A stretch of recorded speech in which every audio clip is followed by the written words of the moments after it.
श्री गुरुपादुकाभ्यां नमः. परमपूज्य स्वामी प्रज्ञानंद लिखित ओंकार स्वरूपा सद्गुरू समर्था या ग्रंथाचं वाचन आपण ऐकत आहोत. आज ऐकूया या ग्रंथातील प्रकरण 3, सकळ साधनांच्या माथा जाणा तत्वता गुरुभक्ती, याचा भाग 3. आपण कुणामुळे मोठे होतो आहोत? कुणामुळे जीवनाला वेगळी दिशा मिळाली आहे? कुणामुळे एका वेगळ्या क्षेत्रामध्ये आपण प्रवेश केला? सद्गुरूंचा महिमा, सद्गुरूंचा मोठेपणा तो सर्वत्र वाढवण्याचा प्रयत्न करायचा. नकळत काही लोकांच्या मनामध्ये अशी अहमहमिका निर्माण होते की माझाच महिमा अजूनही लोकांच्या लक्षामध्ये आलेला नाही, मग मी तो वाढवण्याचा आणि तो जगापुढे ठेवण्याचा प्रामाणिक प्रयत्न करणार. अहंकार. माझा अहंभाव असे शरीरी, तथापि तो सद्गुरू अंगीकारी. हे खरंच आहे, पण परमार्थाच्या नावाखाली आपण आपला अहंकार वाढवण्याचा प्रयत्न करतो आहोत का? शत्रुत्व वाढवण्याचा प्रयत्न करतो आहोत का? द्वेष मत्सर करतो आहोत का? की खऱ्याखुऱ्या अर्थानं सद्गुरूंची सेवा करतो आहोत? हा विवेक प्रत्येक साधकाच्या अंतःकरणामध्ये, मनामध्ये असलाच पाहिजे. हे किती अपरिहार्य आहे.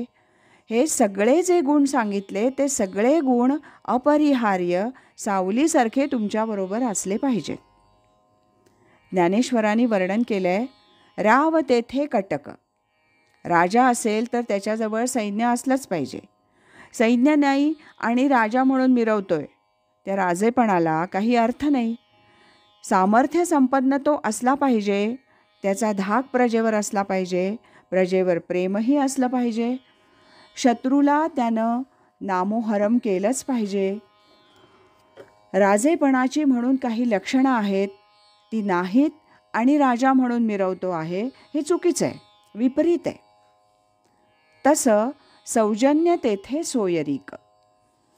सद्गुरूंच्या कृपेनं जी आगळी विद्या तुम्हाला प्राप्त झाली, आगळं ज्ञान तुम्हाला प्राप्त झालं, त्या ज्ञानामुळं जगाबद्दल, जीवनाबद्दल, धर्माबद्दल, देवाबद्दल अत्यंत नम्र व्हा.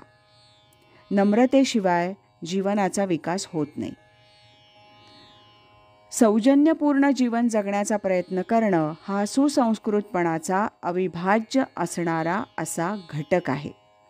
आणि जे सौजन्यपूर्ण वागतात त्यांची सगळ्या जगाशी मैत्री, सोयरीक आपोआपच जमते. व्यक्तीचं जे व्यसन असेल त्या व्यसनाप्रमाणे ती माणसं एकत्र येतात. तुम्ही अध्यात्माचं व्यसन लावून घेतलेलं आहे, उच्च जीवन जगण्याचा ध्यास घेतलेला आहे, परमार्थामधली अत्युच्च असणारी अवस्था मला मिळाली पाहिजे म्हणून तुम्ही सद्गुरूंकडे शरणागत होऊन गेलेले आहात. मग या सगळ्या गोष्टींची आठवण मनामध्ये असेल तर आपण कुणाकुणाशी सोयरीक जमवतो आहोत, कुणाशी नातं जोडतो आहोत, कुणाशी ऋणानुबंध वाढवतो आहोत, याचाही अंतर्मुख होऊन विचार करण्याचा प्रयत्न करा. आज इथेच थांबूया. यानंतरचं वाचन पुढच्या भागात.